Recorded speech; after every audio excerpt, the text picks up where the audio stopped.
الحمد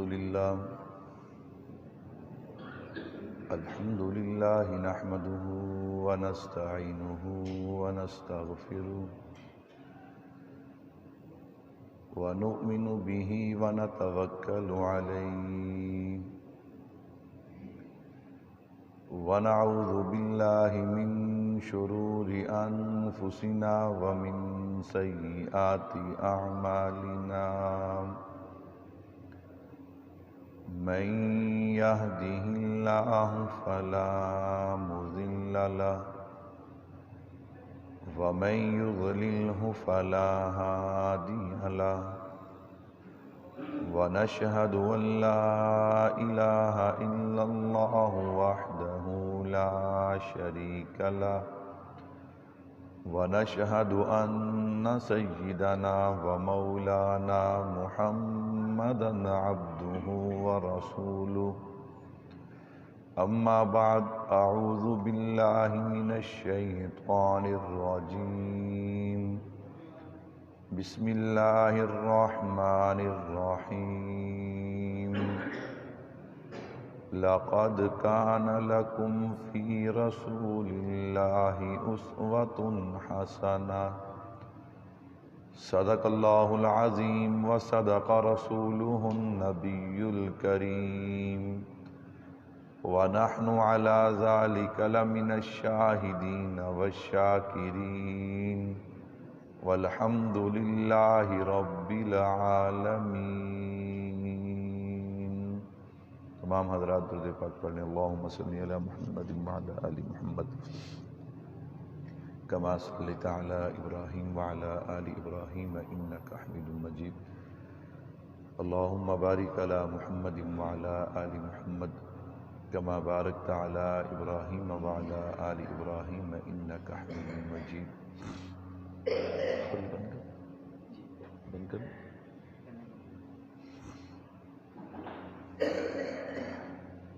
میرے نہایت ہی واجب الاحترام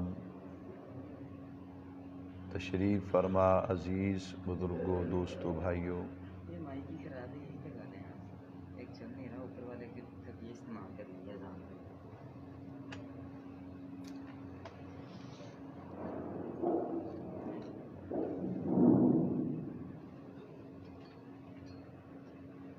ربیع الاول کی مناسبت سے سیرت النبی صلی اللہ علیہ وسلم کے مختلف پہلوؤں پر میں آپ حضرات کے سامنے گفتگو کر رہا ہوں۔ آج بھی انشاءاللہ العزیز آپ صلی اللہ علیہ وسلم کی سیرت کے ایک عظیم پہلو پر میں آپ حضرات کے سامنے گفتگو کروں گا۔ اللہ سے دعا بھی ہے کہ سننے سنانے کے بعد اللہ عمل کی توفیق عطا فرمائے۔ آج میں نے جس عنوان پر آپ حضرات کے سامنے گفتگو کرنی ہے وہ عنوان ہے نسبت پیغمبر، سب کہہ دو صلی اللہ علیہ وسلم۔ اس سے پہلے کہ اللہ کی نبی کی نسبت سے مجھے اور آپ کو کیا کچھ ملا، میں اس بات کا تذکرہ کروں نسبت کہتے کسے ہیں، نسبت ہے کیا؟ تو یاد رکھیے گا نسبت ایک مؤثر چیز ہے۔ کیا معنی؟ کہ نسبت کا اثر ہوتا ہے۔ علماء نے اس پہ بہت سی مثالیں نقل کی ہیں۔ مثال کے طور پہ آپ ایک اینٹ کو لیجئے، اینٹ مٹی سے تیار ہوتی ہے اور اس میں پانی ڈالا گیا، اس کا گارا بنا، اسے آگ میں پکایا گیا۔ اب وہی اینٹ جو ہے آپ نے اسے خریدا، خرید کر ایک اینٹ کو مسجد کے صحن میں لگا دیا، ایک اینٹ کو بیت الخلاء میں لگا دیا۔ آپ بیت الخلاء میں جاتے ہیں، جوتا پہن کے جاتے ہیں۔ اگر آپ مسجد میں آئیں، جوتا لے کر آئیں، ہر بندہ آپ کو کہے گا کہ آپ جوتا اتاریں۔ کیوں اتاریں؟ آپ کو پتہ نہیں مسجد ہے، مسجد کا صحن ہے اور اس کے ادب کا تقاضا یہ ہے کہ آپ جوتا لے کر اندر نہیں آ سکتے۔ اللہ اکبر۔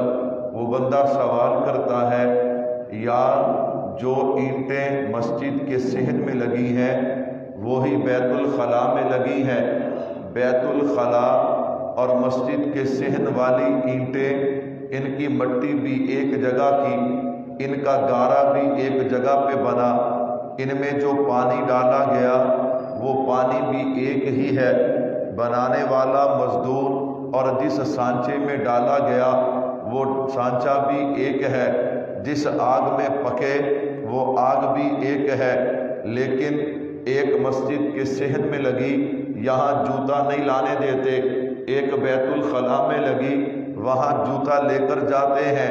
تو ہم جواب کیا دیں گے؟ تیری بات ٹھیک ہے، دونوں کی مٹی ایک، گارا ایک، پانی ایک، بنانے والا ایک، جس آگ میں پکی وہ آگ بھی ایک، لیکن اب اس کی نسبتیں تبدیل ہو گئی ہیں، اس کی نسبت بیت الخلاء کے ساتھ ہو گئی، اس کی نسبت اللہ کے گھر کے ساتھ ہو گئی، اس کی نسبت بیت الخلاء کے ساتھ ہوئی، اس کا مقام کم ہو گیا، اس کی نسبت اللہ کے گھر کے ساتھ ہوئی تو اس کا مقام بڑھ گیا ہے۔ تو میں نے عرض کیا نسبت ایک مؤثر چیز ہے، نسبت کا اپنا ایک اثر ہے۔ اللہ اکبر۔ نسبت کسے کہتے ہیں؟ ہمارے بزرگوں میں سے حکیم ترمذی رحمت اللہ علیہ ایک بڑے اللہ والے صاحب علم انسان گزرے ہیں، اللہ نے حکمت کا علم بھی دیا، اللہ نے دین کا علم بھی دیا، ان کا واقعہ علماء نے نقل کیا ہے۔ نسبت کسے کہا جاتا ہے؟ حضرت اللہ نے حکمت بھی دی، دین بھی دیا اور حسن و جمال بھی آپ کو بہت عطا کیا۔ ایک دن آپ اپنے جناب والا اپنے مقام پہ بیٹھے ہیں، آپ اپنے دواخانے پہ بیٹھے ہیں، ایک عورت آئی جو عورت خود بھی خوبصورت حسین و جمیل ہے اور حضرت پہ فریفتہ ہو گئی۔ آپ کے حسن و جمال کو دیکھ کر اس نے پردہ اتار دیا، حضرت کو کہنے لگی میں تو بہت دنوں سے موقع کی تلاش میں تھی، آج اللہ نے موقع دیا، ہم اکیلے ہیں۔ غرض حضرت کو گناہ کی دعوت دیتی ہے۔ جب اس نے حضرت کو گناہ کی دعوت دی نا، اللہ کا ڈر اتنا تھا، اللہ کا خوف اتنا تھا، اس کی بات سن کے حضرت یوں زاروں کی طرح رونے لگے۔ وہ عورت ڈر گئی اور اٹھ کر چلی گئی۔ اب سالہ سال گزر گئے، جوانی گزر جاتی ہے، بڑھاپا آ گیا۔ جب بڑھاپا آیا تو حکیم صاحب ایک دن بیٹھے ہیں، دل میں خیال پیدا ہوا کہ جوانی میں جب اس عورت نے مجھے گناہ کی دعوت دی تھی میں اس وقت گناہ کر لیتا، بعد میں توبہ کر لیتا۔ جب یہ خیال دل میں پیدا ہوا پھر تڑپنے لگے، رونے لگے، اللہ یہ میرے دل کو کیا ہو گیا کہ جب شباب تھا، جب عروج تھا، جب گناہ کا موقع تھا اس وقت میرے دل میں خیال نہیں آیا، لیکن آج میں بوڑھا ہو گیا ہوں، سالہ سال گزر گئے، اب میرے دل میں خیال آ رہا ہے کہ اس وقت میں گناہ کر لیتا، اللہ میں کس طرح تیرے دربار میں پیش ہوں گا۔ رونا شروع کر دیا، تڑپنا شروع کر دیا، روتے روتے آنکھ لگی، خواب میں اللہ کے نبی کی زیارت نصیب ہوتی ہے۔ کیسے لوگ تھے وہ، ان کے تقوی طہارت کا کیا کہنا، وہ سچے لوگ تھے، کھرے لوگ تھے، میری اور آپ کی طرح یہ نہیں کہ دعویٰ کچھ اور عمل کچھ اور۔ تڑپتے تڑپتے روتے روتے نیند آ گئی، جب آپ سوتے ہیں آنکھ لگی، میرے محبوب کا دیدار نصیب ہوا۔ حکیم ترمذی کیوں روتا ہے؟ اللہ کے نبی جب جوانی تھی، جب عروج تھا، جب شباب تھا، جب گناہ کی دعوت ملی اس وقت تو میں نے گناہ نہیں کیا، اور اب بڑھاپا آ گیا، اب کمزور ہو گیا ہوں، آخرت کی تیاری ہے، تو اب دل و دماغ میں یہ خیال آیا کہ اس وقت میں گناہ کر لیتا، اب توبہ کر لیتا۔ اللہ کے نبی اس لیے تڑپتا ہوں کہ میرے دل کو کیا ہو گیا۔ اللہ اکبر۔ میرے محبوب کا جواب سنیے، کہا پریشان ہونے کی ضرورت نہیں، اس میں تیرا قصور نہیں ہے۔ اس وقت میرے زمانے کے ساتھ آپ کو زیادہ قرب تھا، اس لیے اس وقت آپ کی کیفیات یہ تھی کہ گناہ کی دعوت ملی پھر بھی آپ گناہ کے لیے تیار نہ ہوئے۔ اب درمیان میں کچھ عرصہ بیت گیا تو میرے زمانے سے اب دوری زیادہ ہو گئی، اس لیے آپ کے دل کے اندر یہ خیال پیدا ہوا۔ دیکھیے نا نسبت کا کتنا اثر ہے۔ تو میں پہلی بات عرض کر رہا تھا کہ نسبت ایک مؤثر چیز ہے۔ نسبت کیا ہے؟ آپ اچھی چیز کی نسبت اختیار کریں گے، اس کے اپنے اثرات ہوں گے۔ یہ نہیں ہو سکتا کہ آپ مسجد میں آ کر بیٹھیں اور آپ کو مسجد کی نسبت کے اثرات نصیب نہ ہوں، یہ نہیں ہو سکتا۔ آپ بازار میں بیٹھیں اور آپ پہ بازار کی نسبت کے اثرات مرتب نہ ہوں، یہ نہیں ہو سکتا۔ آپ اچھی مجلس اختیار کریں، آپ پہ اچھی مجلس کے اثرات مرتب نہ ہوں، یہ نہیں ہو سکتا۔ آپ بری مجلس اختیار کریں اور آپ پہ اس کے اثرات مرتب نہ ہوں، یہ نہیں ہو سکتا۔ تو میں سمجھا رہا تھا کہ نسبت ایک مؤثر چیز ہے۔ ایک اللہ والے تھے، ان کی عادت مبارکہ جب بھی کھانے کے لیے بیٹھتے تو ٹھنڈی روٹی پہلے تلاش کرتے، گرم بعد میں کھاتے۔ ہماری عادت تو ہوتی ہے نا، ہم یوں کرتے کہ دسترخوان پہ ٹھنڈی روٹی پڑی بھی ہو ہم اسے سائڈ پہ کر دیتے، ہم کہتے جو گرم گرم ہے نا یہ ہمارے آگے کر دو۔ لیکن ہر آدمی کا اپنا ذوق ہے، قربان جاؤں۔ اللہ والے یوں کرتے، ٹھنڈی روٹی پہلے کھاتے، گرم بعد میں کھاتے۔ کسی نے دیکھا، دیکھ کر پوچھ لیا حضرت ٹھنڈی روٹی بھی پڑی ہے گرم بھی پڑی ہے، آپ پہلے ٹھنڈی کھاتے پھر گرم کھاتے ہیں؟ حضرت کا جواب سنیے، حضرت فرماتے یہ جو ٹھنڈی روٹی ہے یہ پہلے پکی ہے، گرم بعد میں پکی ہے۔ یہ جو ٹھنڈی ہے نا اسے میرے نبی کے زمانے کے ساتھ قربت زیادہ ہے، اگرچہ 1-2 منٹ کی قربت ہے، چاہے 2-4 منٹ کی قربت ہے، لیکن قربت تو زیادہ ہے نا۔ جو گرم ہے وہ بعد میں پکی ہے، جو ٹھنڈی ہے وہ پہلے پکی ہے۔ تو میں پہلے وہ کھاتا ہوں کہ جسے نبی کے زمانے کے ساتھ قربت زیادہ ہے۔ آپ اندازہ کرو، نسبت کا احترام کرنے والے، نسبتوں کا حیا کرنے والے کیسے نسبتوں کا حیا کرتے۔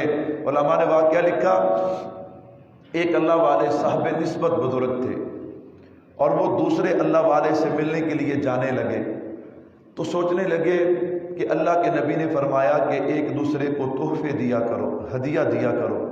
تحفے اور ہدیے سے آپس میں محبت بڑھتی ہے، پیار بڑھتا ہے۔ اب میں کیا لے کے جاؤں، جیب خالی تھی، چلو یوں کرتا ہوں جنگل سے لکڑیاں کاٹ لی۔ کیا کاٹی؟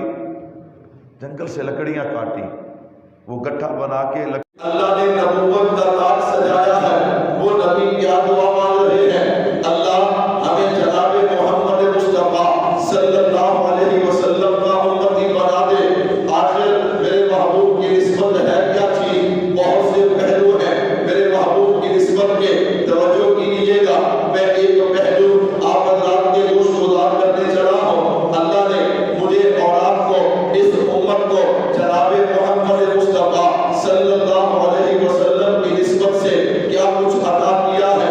حضرت موسیٰ علیہ السلام کی ایک دعا ہے تنبیہ الغافلین کے اندر۔ حضرت موسیٰ علیہ السلام ایک دن اللہ سے دعا مانگتے ہیں۔ کیا دعا مانگتے ہیں؟ اللہ میں نے اپنی کتاب کے اندر ایک ایسی امت کا ذکر خیر پڑھا ہے، اس امت کا کوئی فرد اگر نیکی کا ارادہ کرے، بھائیوں نیکی کرے نا، نیکی کا ارادہ، آپ نے صرف اس بات پہ توجہ رکھنی ہے کہ نبی کی نسبت سے اللہ نے مجھے اور آپ کو کیا کچھ عطا کیا ہے، کیا کیا اعزاز، کیا کیا عظمتیں، کیا کیا انعامات اللہ نے ہمیں عطا کیے ہیں۔ حضرت موسیٰ علیہ السلام دعا کرتے ہیں، اللہ میں نے اپنی کتاب کے اندر ایک امت کا ذکر خیر پڑھا ہے، جس امت کی شان یہ ہے اس امت کا کوئی فرد اگر نیکی کا ارادہ کرے گا اللہ کو ارادے پہ بھی نیکی کا ثواب عطا کر دے گا۔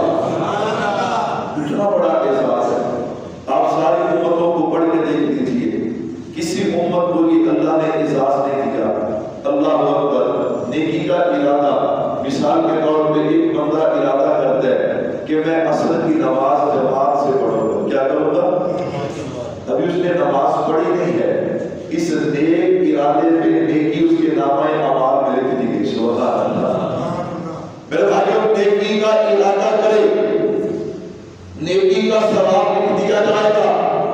اللہ اگر وہ نیکی کر لیں گے، پھر ایک نیکی پہ اجر ایک نہیں 10 گنا 70 گنا اس بندے کے عمل اور نیت کے مطابق آپ اسے اجر عطا فرمائیں گے.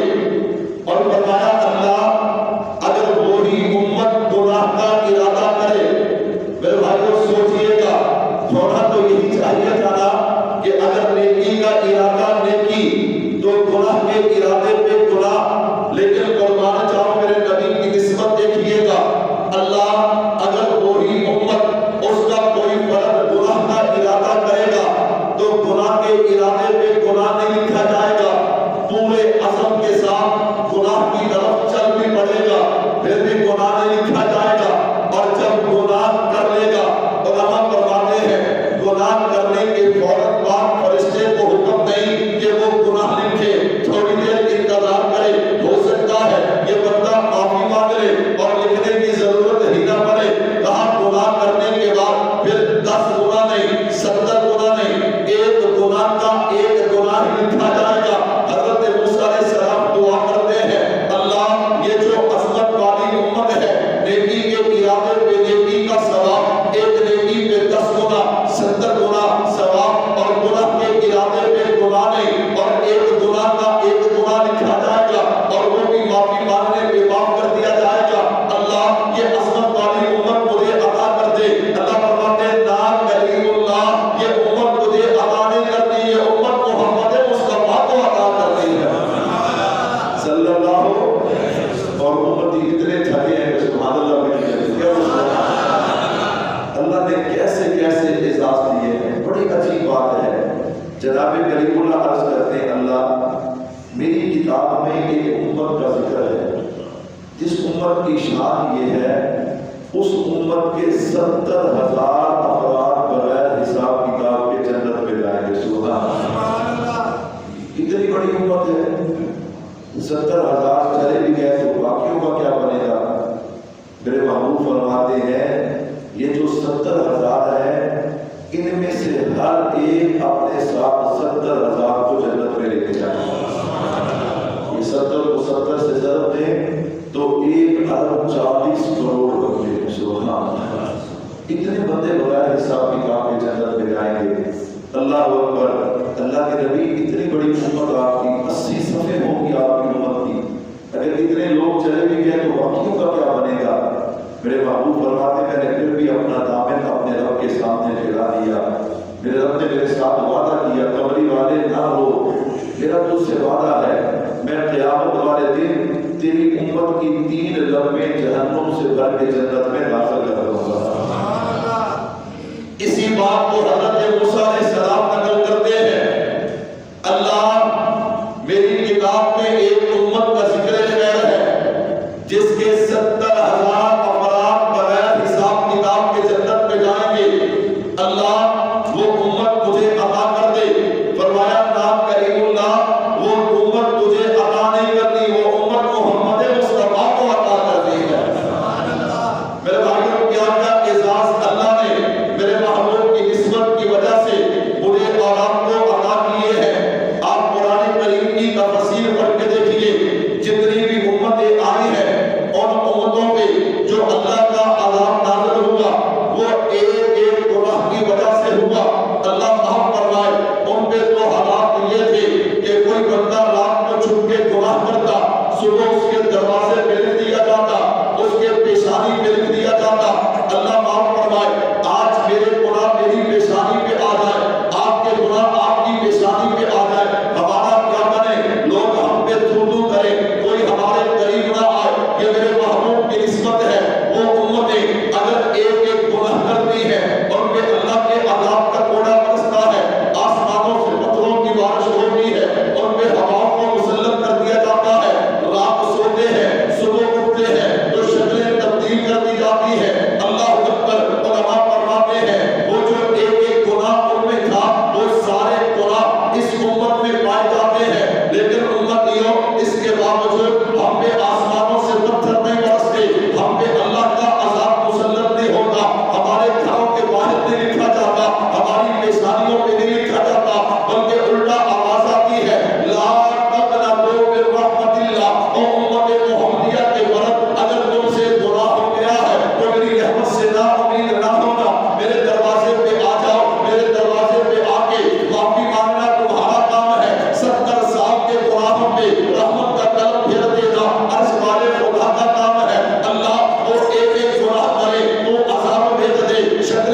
مسلمان تھا، ایک عیسائی تھا، دونوں سفر پہ نکلے۔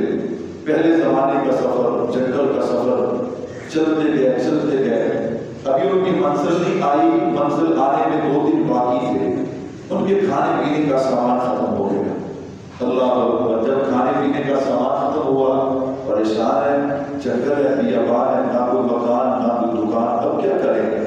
آپس میں مشورہ کر کے کہتے ہیں یوں کرتے ہیں، ایک دن مسلمان دعا مانگے گا، ایک دن عیسائی دعا مانگے گا۔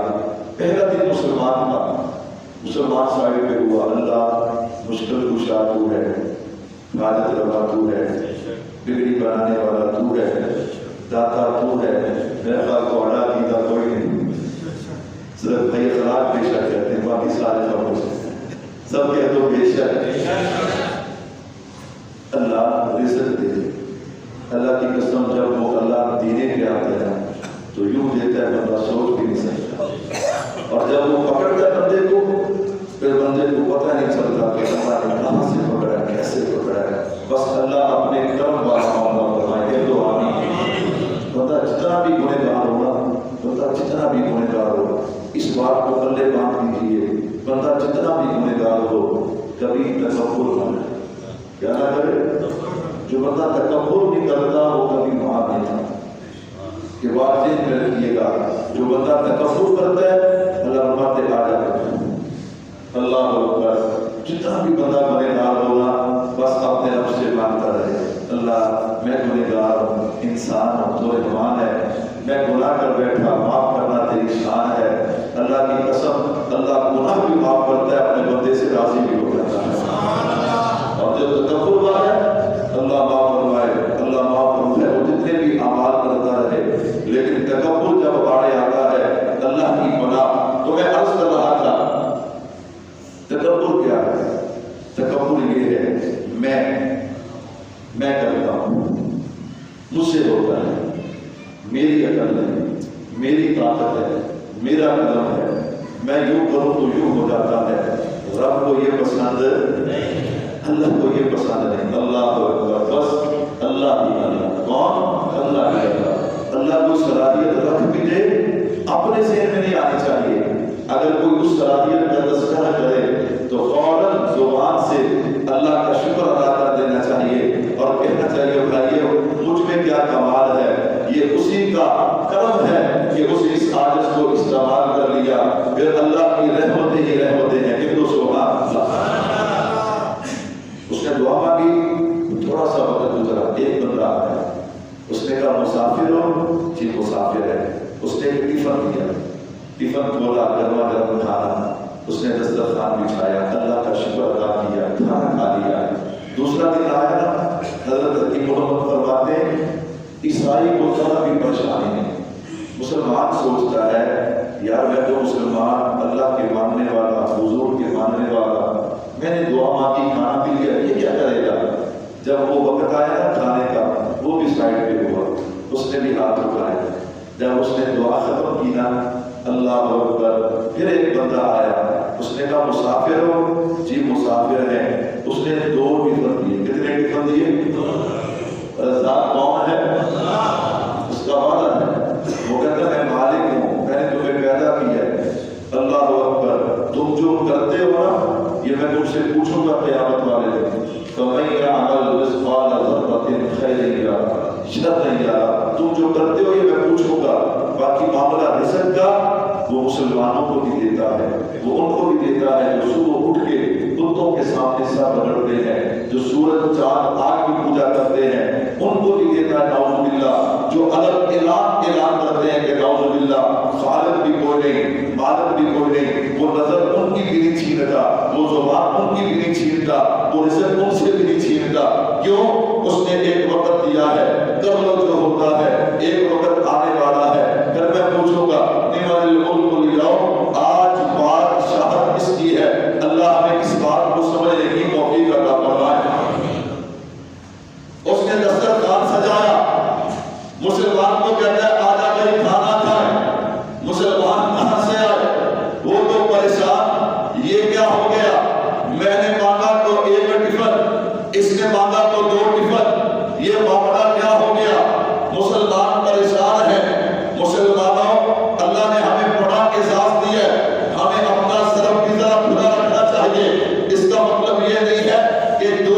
کے ساتھ اکٹھا کر دینا چاہیے۔ کیا مطلب؟ کچھ لوگ اخلاق کی اس حد تک جاتے ہیں کہ شریعت کی دھجیاں اڑا کر رکھ دیتے اور کہتے کہ دین بڑا آسان ہے، دین بڑا آسان ہے۔ میں نے کہا اس کا مطلب یہ بھی نہیں، میرے جملے کا مطلب یہ بھی نہیں۔ شریعت کی جو حدیں ہیں ان حدوں کو کبھی کراس نہیں کرنا چاہیے، ان کی حد کے اندر رہتے ہوئے بہت آسانیاں ہیں، اللہ نے بہت سی میرے اور آپ کے لیے آسانیاں اور راحتیں رکھی ہیں۔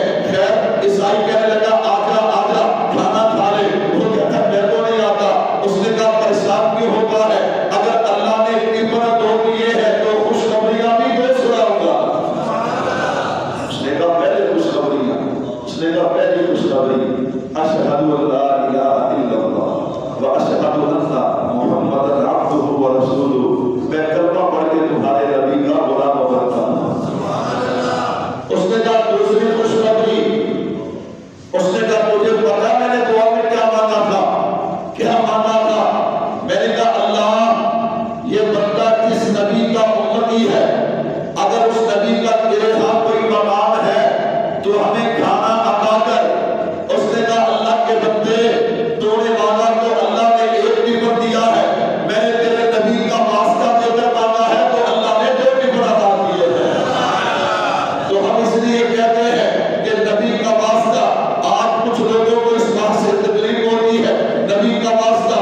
میں نے کہا اللہ کا شکر ہے ہم نیک اعمال کا واسطہ بھی مانتے ہیں اور جس کے صدقے سے نیک اعمال ملے ہیں ہم اس کا واسطہ بھی مانتے ہیں۔ عجیب بات نہیں ہے، کہتے ہیں اللہ میں نے نماز پڑھی ہے، نماز کے صدقے سے، نماز کے وسیلے سے میری دعا کو قبول کر۔ میں نے تلاوت کی ہے، تلاوت کے وسیلے سے میری دعا کو قبول کر۔ میں نے اللہ میں نے روزہ رکھا ہے، روزے کے وسیلے سے میری دعا کو قبول کر۔ میں نے کہا بڑی بات ہے جناب، جس کے صدقے سے نماز ملی ہے اس کا واسطہ جائز نہیں، اور جو نماز ملی ہے اس کا واسطہ جائز ہے۔ جس کے صدقے سے روزہ ملا ہے اس کا واسطہ جائز نہیں اور روزے کا واسطہ جائز ہے۔ میں نے کہا ہم اعمال کا واسطہ بھی مانتے ہیں، نیک اعمال کر کے ان کے واسطے سے اللہ سے دعا مانگو، ہم یہ بھی مانتے ہیں، اور جس کے صدقے سے اعمال ملے ہیں اس کا واسطہ بھی مانتے ہیں۔ اللہ اکبر، میرے ہم سارے نہیں مانتے، جو تو مانتے ہیں تو سبحان اللہ۔ میرے نبی کے نسبت سے اللہ نے ہمیں کیا کچھ عطا کیا، سنو میرے بھائیو، نبی کی نسبت کیا چیز ہے۔ میرے اور آپ کے پیارے آقا جناب محمد مصطفیٰ صلی اللہ علیہ وسلم امتی اور دو باتیں سنا کے میں اپنے اور آپ کو سمیٹنے چلا ہوں، پوری توجہ رکھیے گا۔ جو بات عرض کرنا چاہتا ہوں، جو بات سمجھانا چاہتا ہوں، اللہ کرے مجھے بھی سمجھ آئے، آپ حضرات کو بھی سمجھ آئے۔ میرے اور آپ کے محبوب کی نسبت کیا ہے؟ اللہ اکبر، ایک میرا دعویٰ ہے مجھے حضور سے محبت ہے، ایک آپ کا دعویٰ ہے ہمیں حضور سے محبت ہے۔ مگر بھائیو حضور سے محبت تو ہے، محبت زبان سے کہنے کا نام نہیں ہے، میرا فیصلہ نہیں، کسی عالم خطیب واعظ مولوی کا فیصلہ نہیں، میرے محبوب کا فیصلہ ہے۔ من احب سنتی فقد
یہ تو نبی کا تصویر اسی کے روح کچھ ہوئے ہیں محبت کے دعوے کرو بس محبت کے نعرے لگاؤ اللہ اکبر سنو میرے بھائیوں میرے اور آپ کے محبوب کی محبت ایک میرا اور آپ کا دعویٰ ہے لیکن اللہ کی قسم یہ کہتے ہوئے دل کو سرور ملتا ہے چین ملتا ہے کہ ہم گنہگاروں سے اللہ کے نبی محبت کرتے ہیں